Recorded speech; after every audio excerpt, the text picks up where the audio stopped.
Salut les amis, bienvenue sur votre plateforme. L'homme le plus noir de la terre, c'est moi, Sa Majesté Sénateur Cletus Lunzé. Appelez-moi comme ça, les amis. L'Afrique, c'est notre dada. L'Afrique, c'est notre patrie. On n'a pas autre chose. On doit se battre pour notre Afrique. Et toutes les organisations qui existent dans ce continent, dans ce pays qui est l'Afrique, qui travaillent pour nous maintenir dans le sous-développement, sous le contrôle de la France, des États-Unis, bref, de l'Occident, nous devons les combattre. C'est comme les ONG, les organisations non gouvernementales, par exemple. Ce sont des marchands que les Américains, les Européens utilisent pour continuer avec le processus de brainwashing.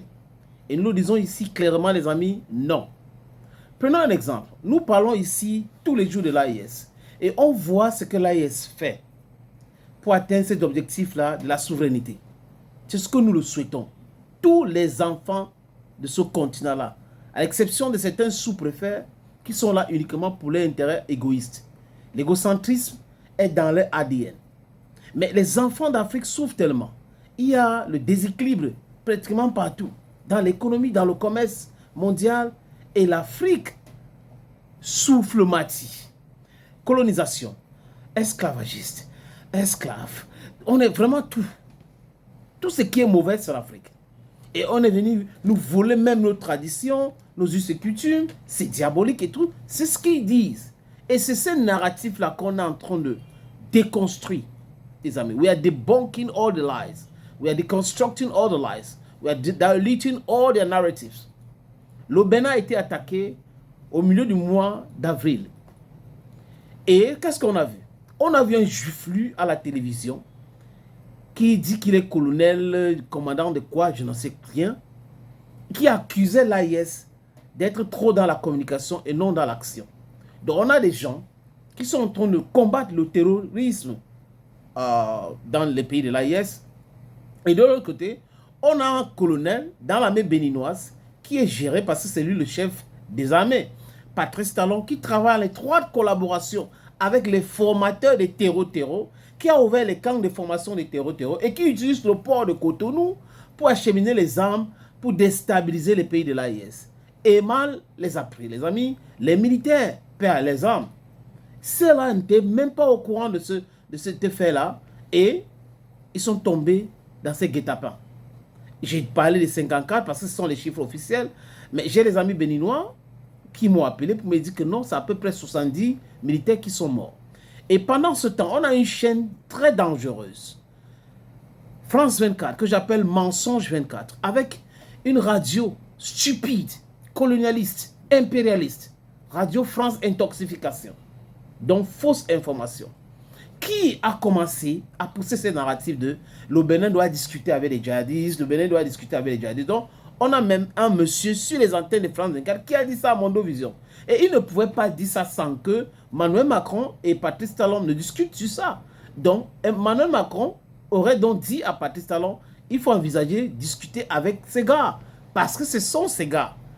Et ce même monsieur nul, ami des terroristes, financier des terroristes et tout, a dit qu'il ne faut pas vendre les Toyota pick-up au pays de l'AIS. Donc vous comprenez qu'il ne se cache pas. La France est derrière les groupes terreaux. Et cette même France travaille avec l'étroite collaboration de Tebboune en Algérie. J'ai fait un distinguo entre Tebboune, l'armée algérienne qui est un État dans l'État, Alassane Dramatique Ouattara, qui est un drame, une calamité pour l'Afrique, et Patrice Talon qui porte certainement les talons. C'est pour cette raison qu'il raisonne comme il raisonne là. Est-ce que, les amis, vous avez vu la CEDEAO réagir après les attaques contre le Bénin? Silence radio. Qu'est-ce qui peut expliquer qu'une organisation sous-régionale, CEDEAO, on attaque les pays, on endeuille les pays. Les militaires sont en difficulté. Mais il n'y a pas une organisation pour créer une force d'intervention. À chaque fois qu'on dit qu'il y a le terror quelque part, ils vont aller intervenir. Non, c'est une organisation politique, gérée des mains des maîtres, par les maîtres en Occident. C'est Emmanuel Macron qui dicte ce que Tinubu doit dire, ce qu'il doit faire. C'est Emmanuel Macron qui dicte ce que M. Patrice Talon, qui est une honte, doit dire et ce qu'il doit faire. C'est Emmanuel Macron qui dicte ce que le grand-père d'Alassane Dramane Ouattara, parce que c'est un grand-père, doit faire. Il y a même une photo où il arrête la main d'Emmanuel Macron et dit que c'est mon ami. C'est ton fils, M. Ouattara. Donc, vous voyez, on a des carriéristes qui sont à la CEDEAO. On a des sous-préfets qui prétendent être des dirigeants de leur propre pays, qui n'arrivent pas à parler. Parce qu'ils connaissent la vérité, en fait, les amis. Tinubu, Patrice Talon, Alassane Dramane Ouattara, Tebboune, ils savent qui est qui fait quoi, qui forme ces gars-là. Et le but, c'est de déstabiliser l'Afrique, piller l'or, piller l'uranium. C'est le pillage. Ils veulent s'enrichir. Les gens, c'est-à-dire qu'ils amassent des fortunes, même s'ils meurent aujourd'hui, dans les 50 générations à venir, ils ne vont jamais devenir pauvres. Mais ils ne se rendent pas compte, dans leur stupidité, dans leur myopie analytique, qu'ils sont en train de faire les efforts contre l'Afrique. Vous faites l'effort pour maintenir l'Afrique dans l'esclavage. C'est de ça qu'il est question. Il y a un militaire expert qui a expliqué que l'armée du Bénin ressemble à l'armée du Burkina Faso en 2015. Parce qu'en 2015, l'armée du Faso était inexistante. Donc l'armée du Bénin aujourd'hui est exactement comme ça. Macron, devant Patrice Talon, avait expliqué que c'est difficile pour la France de vendre les armes au Bénin. Mais il devait régler le problème. Donc on devait acheter les armes comme si c'est l'armée française qui achetait ces armes-là. Après on devait acheminer ces armes-là à l'armée béninoise. On parle, Emmanuel Macron parlait comme ça devant Patrice Talon, qui est une honte.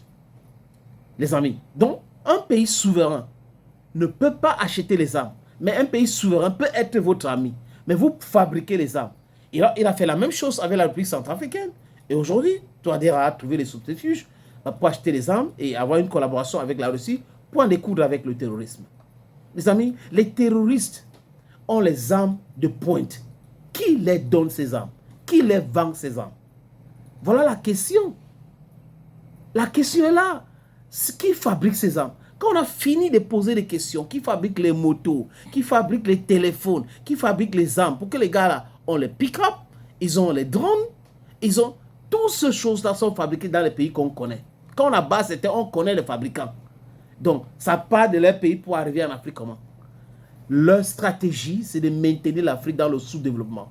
Ils ont utilisé le Fonds monétaire international, la Banque dite mondiale, et ils continuent avec la déstabilisation, donc les moyens de guerre.